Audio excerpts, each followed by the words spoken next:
नमस्कार मित्रांनो, मी सुधांशू वरखेडकर. आज आपण थोडक्यात शिकणार आहोत HTML CSS जावास्क्रिप्ट. थोडक्यात म्हणायला गेलं तर फुल स्टॅक डेव्हलपमेंटबद्दल. याच्यामध्ये आता जसं तुम्हाला स्क्रीनवरती दिसत आहे, हा माझा पर्सनल पोर्टफोलिओ आहे. तर याच्यामध्ये आता हे जे तुम्हाला वेबसाईट किंवा पोर्टफोलिओ जो दिसतोय, हा ॲक्च्युली बनवला गेला आहे फुल स्टॅकच्या डेव्हलपमेंटमध्ये युझिंग HTML CSS जावास्क्रिप्ट.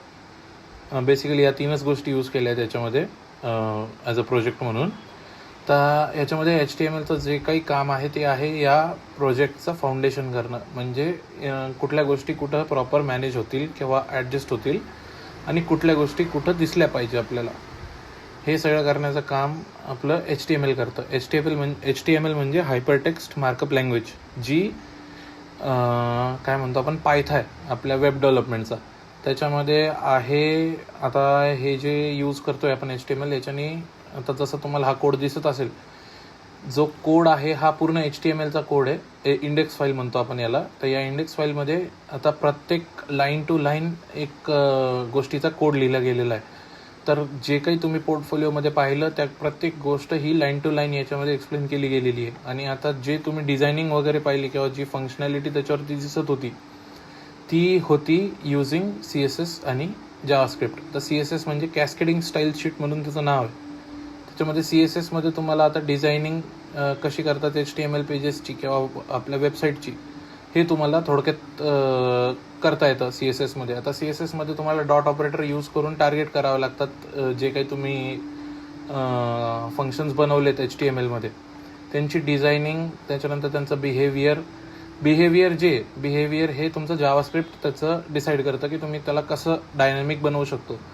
या तिन्ही लँग्वेजेसच्या कॉम्बिनेशनने तुम्ही एक प्रॉपर डायनॅमिक वेबसाईट बनवू शकता. तर CSS मध्ये आता तुम्ही सांगायला गेलं तर CSS मध्ये तुम्हाला प्रॉपर एक एक गोष्ट टार्गेट करावी लागते. जसे ज्या गोष्टी याच्यामध्ये तुम्ही HTML मध्ये लिहाल, त्या सगळ्या गोष्टी तुम्हाला टार्गेट करून त्याच्या तुम्हाला फॉन्ट, विड्थ, हाईट, त्याच्यानंतर त्याचं ट्रान्झिशन वगैरे, त्याचा काय बिहेवियर असेल, काय डेकोरेशन असेल, काय स्टाईलमध्ये तो दिसला गेला पाहिजे, ते सगळं तुम्ही त्याच्यात CSS मध्ये टाकू शकता. सगळ्यात मेन पॉईंट जो आहे CSS मध्ये, तो तुम्हाला आहे की तो तुम्हाला डॉट ऑपरेटर वापरावा लागतो जर तुम्ही कुठल्या गोष्टीला स्पेसिफिकली कॉल करत असाल तर. आणि जर तुम्ही बॅकग्राऊंड वगैरे डिझाईन करत असाल तर तुम्ही डायरेक्ट त्याला लिहू शकता.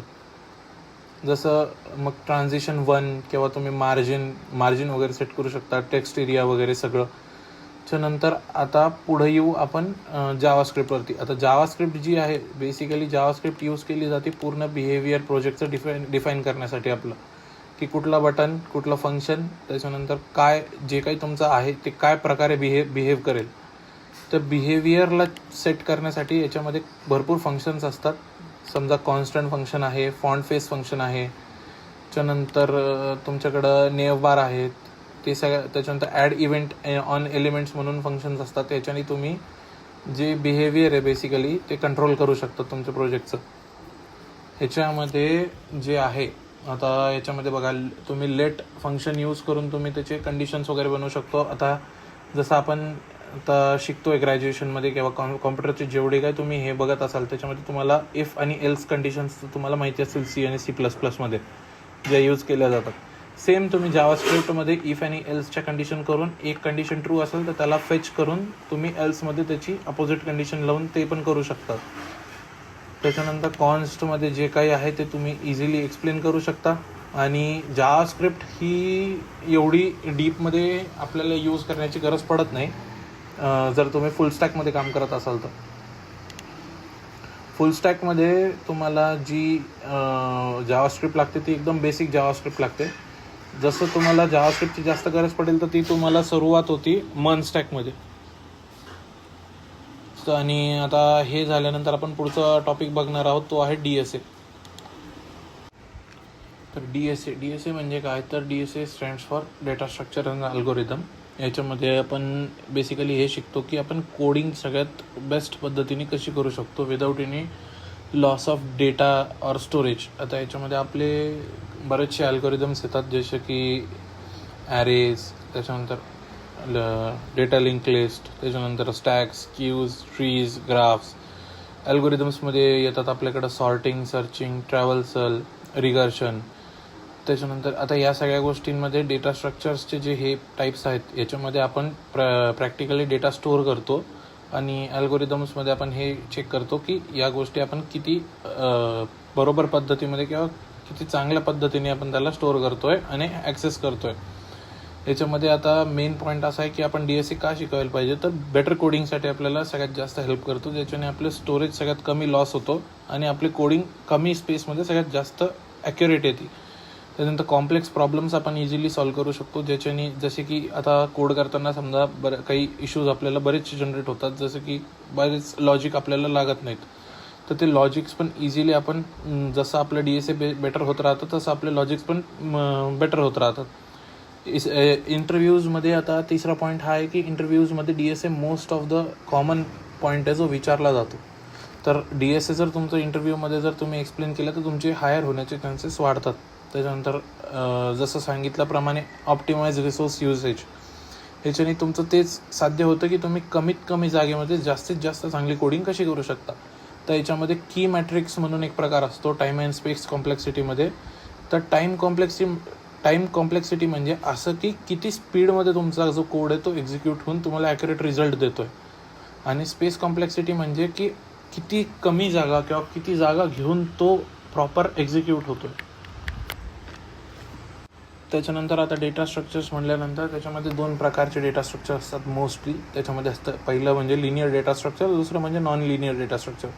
लिनियर डेटा स्ट्रक्चरमध्ये आपले येतात ॲरे, लिंक लिस्ट, स्टॅक आणि क्यू.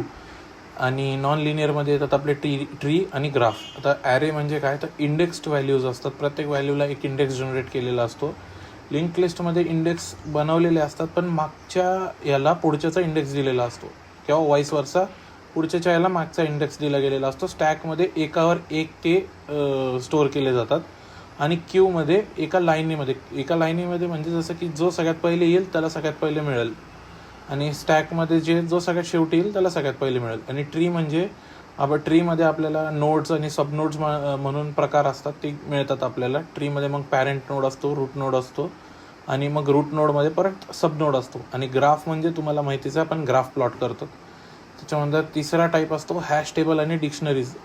हॅश टेबल आणि डिक्शनरीजमध्ये आपल्याला फास्ट लुकअप मिळतं, ज्याच्यामध्ये आपल्याला की असती, हॅश फंक्शन्स असतात, इंडेक्स असतात, आणि मग डेटा व्हॅल्यू असते जी आपण त्याच्यामध्ये फिल करतो. तर बेस्ट DSA किंवा बेस्ट आपल्याला अल्गोरिदम फाइंड करायचं असेल तर त्याच्यामध्ये आपल्याला एकदम राईट स्ट्रक्चर चूज करावं लागतं, जे आपण इझिली चूज करू शकतो लिनियर डेटा स्ट्रक्चर किंवा नॉन लिनियर डेटा स्ट्रक्चरमधनं. तिसऱ्या इमेजप्रमाणे कॉमन अल्गोरिदम आणि जे आहे पॅराडिग्झम्स, त्याच्यामध्ये सॉर्टिंग अल्गोरिदम आणि सर्चिंग अल्गोरिदम हे 2 प्रकार आहेत आपल्याकडं. तर पहिल्या सॉर्टिंग अल्गोरिदममध्ये आपल्याकडे आहे बबल सॉर्ट, मर्ज सॉर्ट आणि क्विक सॉर्ट. आता बबल सॉर्टमध्ये हे होतं की आपण जे आपल्या व्हॅल्यूज आहेत त्यांच्यापैकी व्हॅल्यूज आपण डिस्ट्रीब्यूट करतो आणि मग बबल सॉर्ट तयार करतो, ज्यामध्ये आपण मग ज्या इंडेक्स्ड व्हॅल्यूज असतो त्या इंडेक्स व्हॅल्यू आपण चेंज करतो. समजा सेकंडची थर्डवर आणि थर्डची फोर्थवर किंवा फोर्थची डायरेक्ट सिक्स्थवरती आपण त्या व्हॅल्यूज चेंज करून एका प्रॉपर ऑर्डरमध्ये त्याला पुट करतो. मर्ज सॉर्टमध्ये सगळ्या डिस्ट्रीब्युटेड व्हॅल्यू ज्या असतात त्या एकत्र करून त्याला एका लिनियर ह्याच्यामध्ये आपण त्याला सॉर्ट करतो. क्विक सॉर्ट म्हणजे जी व्हॅल्यू आपल्याला बरोबर दिसते आणि आपल्याला वाटतंय की ती तिथल्या तिथे लगेच बसू शकते, तर आपण त्याला वेळ वाया न घालता तो जी स्टोरेज आहे ती वाया न घालवता तिथल्या तिथे सॉर्ट करून मोकळे होतो. सर्चिंग अल्गोरिदममध्ये लिनियर सर्च आणि बायनरी सर्चचे 2 प्रकार येतात. तर लिनियर सर्चमध्ये आपण पॉईंट टू पॉईंट सर्च करतो, from first point two last point. याच्यामध्ये आपण डायरेक्ट कुठलाही पॉईंट स्किप न करता आपण प्रॉपर एका लाईनमध्ये त्याला सर्च करायला देतो. बायनरी सर्चमध्ये आपण त्यांना डिस्ट्रीब्यूट करतो, ज्याच्यामध्ये एक सेंट्रल पॉईंट घेतल्यानंतर त्याची लेफ्ट व्हॅल्यू आहे ती त्याच्या लेफ्ट साईडला जाईल, म्हणजे लेफ्ट हाफमध्ये जाईल, आणि राईट साईडची जी व्हॅल्यू आहे त्याची ती राईट हाफमध्ये जाईल. त्या पद्धतीने आपण त्याला सॉर्ट करतो. त्याच्यामध्ये अल्गोरिदमिक पॅराडिजिम्स जे आहेत त्याच्यामध्ये divide and conquer, dynamic programming आणि ग्रीडी अल्गोरिदम येतात. तर डिवाइड अँड कॉन्कर जसं आपल्यावरती इंग्रजांनी जसं आपल्यावर राज्य केलं की divide and rule, same problem इथं आपण हे करतो की एकाच ह्याच्यामध्ये आपण फूट पाडायची 2 ह्याच्यामध्ये आणि त्यांना वेगळं सॉर्ट करायचं. मग तसंच डायनॅमिक प्रोग्रामिंग आहे. मग डायनॅमिक प्रोग्रामिंग म्हणजे तेच की बेस्ट ऑप्टिमायझेशन तुमच्या कोडचं, ज्याच्याने कमीत कमी स्टोरेज आणि जास्तीत जास्त कमीत कमी स्टोरेज आणि कमीत कमी टाईममध्ये तुमचा प्रोग्राम रन झाला पाहिजे. ग्रीडी अल्गोरिदम म्हणजे तेच की जे सगळ्यात बेस्ट असेल आपल्यासाठी ती मेथड चूज करून आपण ती घेऊनच आपण पुढं जायला पाहिजे. आणि प्रॉब्लेम सॉल्विंग स्ट्रॅटर्जी मग तेच आहे की तुमचे लॉजिक जे बिल्ड होतात ते बेस्ट बिल्ड होतात, त्याच्याने तुम्हाला ऑप्टिमाइज सोल्युशन फाइंड करता येतो. आता राहिलं हे की मास्टरिंग DSA आता DSA जर तुम्ही मास्टर केलं तर तुमच्या ह्या गोष्टी सुधारतात. तुम्हाला कॉम्प्लेक्सिटी काय आहे ते प्रॉपर कळतं. त्या कॉम्प्लेक्सिटी कळल्यामुळे तुमचे जे ऑप्टिमायझेशन आहे कोडचं ते तुमचं वाढतं. त्याच्यानंतर टाईम कॉम्प्लेक्सिटीमध्ये तुम्हाला टाईम कमीत कमी युटिलाइज करण्याचा तुम्हाला एक अंदाज येऊन जातो. स्पेस कॉम्प्लेक्सिटीमध्ये तुम्ही प्रॉपर डेटा स्ट्रक्चर आणि अल्गोरिदम यूज करून कमीत कमी स्पेस वापरून तुम्ही बेस्ट ऑप्टिमायझेशन करून तुम्ही बेस्ट आउटपुट काढू शकता. आणि बिग नोटेशन्समध्ये तुम्ही परफॉर्मन्स काय आली आहे आपल्या ह्याची त्याच्यावरती तुम्ही सिनॉप्सिस बनवून तुम्ही तुमचा आउटपुट जनरेट करून घेऊ शकता. तर सध्यापुरतं इतकंच. थँक्यू. होप सो तुम्हाला जे काही पॉईंट्स याच्यात कव्हर केले असतील तुम्हाला कळले असतील. काही डाऊट असेल तर तुम्ही आपल्या क्लासेसला कॉन्टॅक्ट करून काढून घेऊ शकता.